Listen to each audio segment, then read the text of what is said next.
Assalamualaikum warahmatullahi wabarakatuh and good morning. I am Nurhaina A. Abad. I am Nur Sahani K. Bandal. On this presentation, we will going to discuss, explain, and talk about 2.2 The KKK and Kartilya ng Katipunan in Chapter 2 Content and Contextual Analysis of Selected Sources in the Philippine History.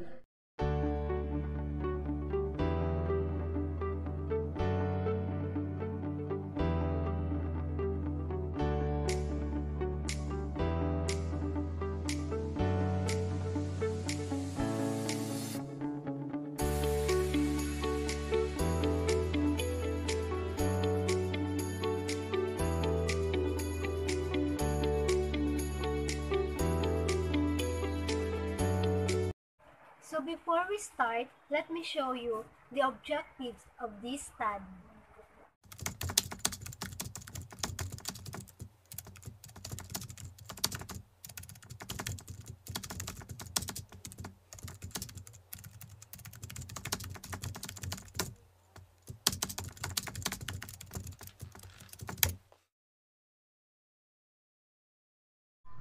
Let's begin on how does KKK or Katipunan started. The Kataas-Taasan Kagalang-Galangang Katipunan ng mga Anak ng Bayan KKK or Katipunan was founded on July 7, 1892 in a house on Azcaraga Street, now Clara M. Rectal in Tondo, Manila after the Filipino patriots learned that Dr. Jose Rizal was captured and sentenced to death in Dapitan. Itinatag ang KKK or Katipunan noong July 7, 1892. That was the same date that our Filipino writer Dr. Jose Rizal was to be banished in Dapitan. Nang hindi pa man maitatag ang KKK or Katipunan, si Dr. Jose Rizal ang naging tagapagtanggol ng ating bansa laban sa mga Spanish colonizers gamit ang kanyang mga sulat o aklat na Noli Me Tangere at El Filibusterismo. Nang ipinatapon na si Dr. Jose Rizal sa Dapitan, our Filipino patriots, which is ang ating mga bayani, especially Andres Bonifacio, was convinced that the only way that Philippines could gain independence was through revolution. The Katipunan founders are Andres Bonifacio as a controller of Katipunan, and Deodato Arellano as a supremo, Valentin Diaz as a treasurer, Ladislao Diwa as a fiscal, and Teodoro Plata as a secretary. Katipunan was a secret organization until it was discovered in 1896 that will lead to the outbreak of the Philippine Revolution. Ibig sabihin sa napaka-maikling panahon lang na itago o naging sikreto ang organisasyon ng Katipunan dahil itinatag siya noong 1892 at the same time discover siya in 1896. It was discovered when Teodoro Pacino, isa sa mga miyembro ng Katipunan, told her sister about the organization. At hindi nagustuhan ng kanyang kapatid ang balitang iyon, kaya sinabi niya sa Mother Superior ng orphanage kung saan siya naninirahan ang tungkol doon. Hanggang sa umabot na nga sa mga Spaniards colonizers at nagkaroon ng ebidensya na meron nga talagang nabubuong organisasyon, which is the Katipunan. Katipunan is arguably the most important organization formed in the Philippine history. It was the only organization that envisioned a united Filipino nation that would revolt against the Spaniards for the total independence of the country from Spain. Marami ng nabuong organizations, efforts, and even anti-colonial movements, pero nasabing ang pinaka-importanting organization ay ang Katipunan dahil wala sa kanila, wala sa mga organisasyong iyon ang nagkaroon ng envision katulad ng Katipunan, which is pagsama-samahin ang mga Filipino nations para maghimagsik sa mga Spaniard colonizers at makamit ang kapayapaan ng ating bansa from Spain. Example was Diego Sila, who was mainly concerned about his locality and referred to himself as El Rey de Ilocos or the King of Ilocos. Natawag siyang the King of Ilocos dahil siya ang nagbigay, siya ang nakipaglaban para magkaroon ng kapayapaan ang mga Ilocano. But again, hindi pa rin siya nagkaroon ng envision katulad ng katipunan na ang mismong bansa natin ang gustong bigyan ng kapayapaan. Another example was the propaganda movements led by the illustrators like Marcelo H. del Pilar, Graciano Lopez Jaena, and Jose Rizal. They did not envision a total separation of the Philippines from Spain, but only demanded equal rights, representation, and protection from the abuses of friars. So, magkaiba pa rin talaga ang envision ng katipunan compared sa propaganda movements because they only demand equal rights between Filipinos and Spaniards. Also, magkaroon ng representative ang mga Filipino sa mga opisyales and protection from the abuses of friars. But despite of that, both envisions were really essentials to the Filipino revolutions. Anyway, ilustrados means the middle class who were educated in Spanish and exposed Spanish liberal and the European nationalist idea. And Marcelo H. del Pilar, Graciano Lopez Jaena, and Jose Rizal was our Filipino prominent ilustrados. To develop a strong alliance with each and every Katipunero, to unite Filipinos into one solid nation, to win Philippine independence by means of an armed conflict or revolution, to establish a republic after independence. But the primary goal of Katipunan was to gain independence from Spain through a revolution.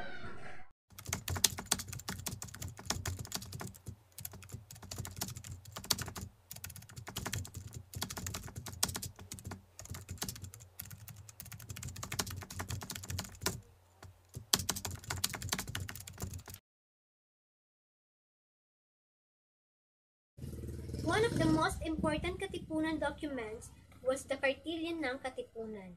The original title of the document was Mga Aral ng Katipunan ng mga A and B, or Lessons of the Organization of the Sons of Country. So, ang pinaka-importanting dokumento ng Katipunan ay ang Kartilyon ng Katipunan. Ang original title nito ay Mga Aral ng Katipunan ng mga A and B. A and B means anak ng bayan, or Lessons of Sons of Country. Ang Kartilyo ng Katipunan ay nagsisilbing gabay para sa kanilang bagong miyembro ng kanilang organisasyon at napapaloob dito ang kanilang group rules and principles. Katipunan literally means association, came from the root word tipon. First membership in Katipunan was only open to male Filipinos. Later, women were accepted into the society. Kartilyo ng Katipunan published on March 1896. Jacinto was only 18 years old when he joined the movement. He was a law student at the Universidad de Santo Tomas. Despite his youth, Bonifacio recognized the value and intellect of Jacinto that upon seeing that Jacinto's Kartilya was much better than the Decalogue he wrote, he willingly favored that the Kartilya be distributed to their fellow Katipuneros. Jacinto became the secretary of the organization and took charge of the short-lived printing press of the Katipunan. On 15 April 1897, Bonifacio appointed Jacinto as a commander of the Katipunan in northern Luzon. Jacinto was 22 years old.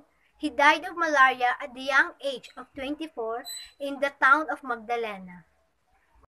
Ang Kartilya ay itinuring nilang Katipunan's Code of Conduct. That means Katipunan's behavior o mga pag-uugali dahil meron itong 14 rules na nagiging guide nila o nagtuturo sa kanila kung paano dapat sila umakto at kung paano nila itrato yung kanilang fellow Katipuneros. Here are the translated version of the rules in Kartilya. Rule number 1.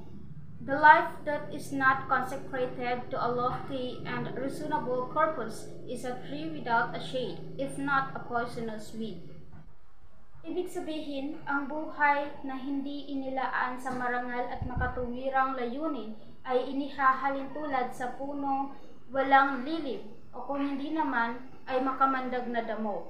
In rule number 1, it shows that a katipunero who does not have purpose in life is a useless life. The number 2 is, to do good for personal gain and not for its own sake is not virtue. Ang paggawa ng kabutihan para purihin lamang ng ibang tao ay hindi yun maganda o mabuti. Kung baka kailangan gagawa ka ng kabutihan na bukal sa iyong kalooban, hindi para lamang makuha yung papuri o simpatsya ng ibang tao. Rule number 3. It is rational to be charitable and love one's fellow creature and to adjust one's conduct, acts, and words to what is in itself reasonable. Sa rule number 3, ipinapahayag ang pagiging mapagbigay sa kapwa. It shows what kindness really means. And true act of kindness for Katipunero is in the love and service he rendered to other people and not the other way around. The number 4. Whether our skin be black or white, we are all born equal. Superiority in knowledge, wealth, and beauty are to be understood, but not superiority by nature. Every Katipunero should be treated equally no matter what race or educational background he has. So, hindi po basehan ang kulay ng isang tao kung paano mo sila tratuhin o pakikitunguhan. Every person has their own weakness and strength. Nobody deserves to be discriminated. And rule number 5. The honorable man prefers honor to personal gain. The scoundrel gain to honor. It means a Katipunero values honor more than their personal interest. Number 6. To the honorable man, his word is sacred. Ang marangal na tao ay dapat may isang salita. In short, a Katipunero who has a sense of shame must be a man of his own word. Rule number 7. Do not waste thy time. Wealth can be recovered but not time lost. Probably the time really matters to the Katipuneros dahil sabi dito na ang yaman daw ay pwede pang mabawi but not the lost time. Hindi na mababawi yung oras na nawala. The number 8. Defend the oppressed and fight the oppressor before the law or in the field. A Katipunero must protect the weak and fight for those who oppress the weak. Kailangan maprotektahan ang mga taong inaapi. In short, it tells everyone to fight what is right and fight with the person who is the right side. Rule number 9. The prudent man is sparing in words and faithful in keeping secrets. It highlights the importance of trust. A Katipunero is careful with what he says and keeps the things that must be kept secret. So the 10th rule of Cartilla is all about being able to lead the family. Sa madaling salita, inaatasan ang lalaki na mamuno sa babae, asawa at ang mga anak nito. Kailangan gabayan ng lalaki sa kabutihan ang mga babae o asawa nito at ang mga anak nito. Kapag ang lalaki ay may masamang agenda or gawain, ay maiimpluwensyahan nito ang kanyang pamilya. In short, ang mga Katipunero ay dapat bigyang halaga ang mga kababaihan. At hindi dapat ituring na isang bagay o gawing pampalipas oras lamang. That whenever a Katipunero sees a woman, he will remember his mother who nurtured him. What thou does not desire done unto thy wife, children, brothers and sisters, that do not unto the wife, children, brothers and sisters of thy neighbor. Ang di mo ibig na gawin sa anak, asawa or mga kapatid mo tulad ng pangangabuso ay huwag mong gawin sa anak, asawa at kapatid ng iba. Second to the last rule. This rule highlights about having a right character. A Katipunero's life is not measured by what is his status in life nor with the things that he possesses. Instead, it is in his character and his love for the native land. So, ang panghuli sa rule ng Cartilla ay sinasaad dito ang kagustuhan ni Jacinto Yun ay ang paniniwala nito na ang bawat sakripisyo, pagtitiis at pagsubok ay may kabuuan. Kartilya ng Katipunan was meant to guide us in living our everyday life its fullest. Ang pinaka-importante dito ay ipinapahayag niya ang pagkakaroon ng magandang ugali toward other people.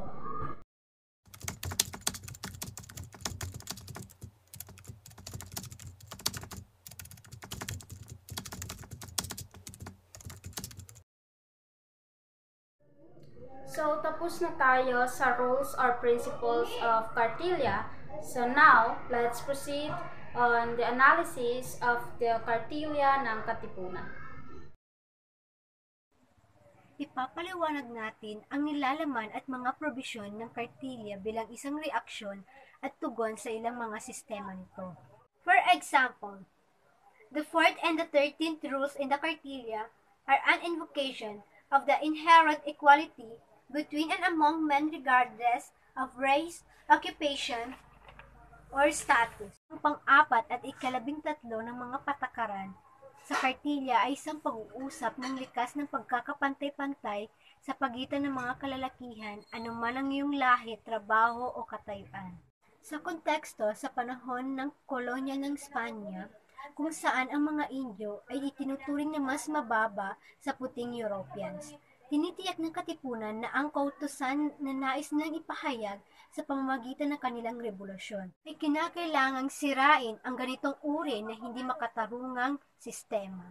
Bukod pa doon, ang kartilya ay naging importante dahil noong mga 18th centuries and 19th centuries, naging konsistent siya sa pagpapalawak ng mga makatuwirang idea. Nausbong ng kartilya ang pagkakapantay-pantay, ang pagkakaroon ng kalayaan at pagpapaubaya noong 18th centuries in French Revolution. Aside from that, marami pang pwedeng matukoy na mahahalagang kaalaman sa kartilya. For example is, various provisions in the kartilya repeatedly emphasize the importance of honor in words and in action. Also, the teaching of the Katipunan on how women should be treated with honor and respect. In Rule 11, stated na dapat ang mga babae ay itinuturing na mga kasamahan at hindi ginagawang pampalipas oras lamang ng mga lalaki. Sa mga kasalukuyan, ang Katipunan ay maaaring mapuna dahil sa pagkakaloob na ito. Subalit, hindi dapat kalimutan ang isang kontekstong kung saan the organization was born. Even in Europe o sa buong kanluran sa panahon na iyon. Sa panahon na iyon, kinikilala ang problema ng mga hindi pagkapantay-pantay ng kasarian. Sa katunayan, the woman is the important partners in the struggle. Aside from this, the kartilya was instructive not just of the Katipunan's conduct toward other people, but also for the members' development as individuals in their own rights. Generally speaking, the rules in the kartilya can be classified as either directed to how one should treat his neighbor or to how one should develop and conduct oneself. So, ibig sabihin, hindi lang ang sarili natin ang nabibigyan ng benepisyo ng kartilya dahil ang ibang tao rin. Kasi yung mga magiging action mo kung paano mo nga ba itatrato yung ibang tao ay nagre-reflect din sa sarili mo. Example of kartilya that teach directly self-development is honoring one's word and not wasting time. So, ang example naman ng kartilya na ang nabibigyan ng benepisyo ay ang ibang tao, but at the same time, sarili mo rin, dahil ikaw yung gumagawa ng action na yon, is that treating the neighbors, wife, children, and brothers the way that you want yours to be treated. The kartilya ng Katipunan was not just important to the Katipuneros, but also to all the Filipinos during a time where the country is under the control of powerful forces.